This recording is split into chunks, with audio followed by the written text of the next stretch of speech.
Ang possible na magiging scenario niyan kung sakali mang dumating na yung warrant.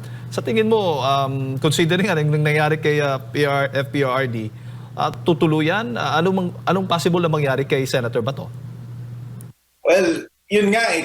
Kaya din po tayo napilitan na maglabas ng pahayag at umaksyon is because unless the Supreme Court steps in, unless the Supreme Court finally resolves the habeas corpus petitions, mukhang handa ang DOJ na ulitin lahat ng ginawa nila kay PRRD, kay Senator Bato. So napakahalaga, 'di ba, bukod sa kailangan na talagang mapauwi si Pangulong Duterte, kailangan na talagang umaksyon ng Supreme Court dito dahil handa ang gobyerno natin na ibenta ang soberanya ng Pilipinas at i-violate ang mga pinaka-fundamental protections ng Constitution para lang i-justify yung nangyari kay former President Duterte at para sirain yung mga political allies niya.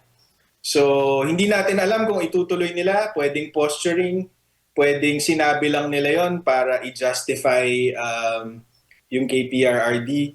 Pero ang mahalaga dito, umaksyon na yung Supreme Courts. Kaya siguro bukas or siguro latest by Monday, ifa-file na natin yung urgent motion natin to the Supreme Court para mag-rule na sila dito. Kasi 8 buwan na eh. Itong habeas corpus, actually, ang nature nito, it's a speedy relief. Pero 8 buwan ng pending ito sa Supreme Court.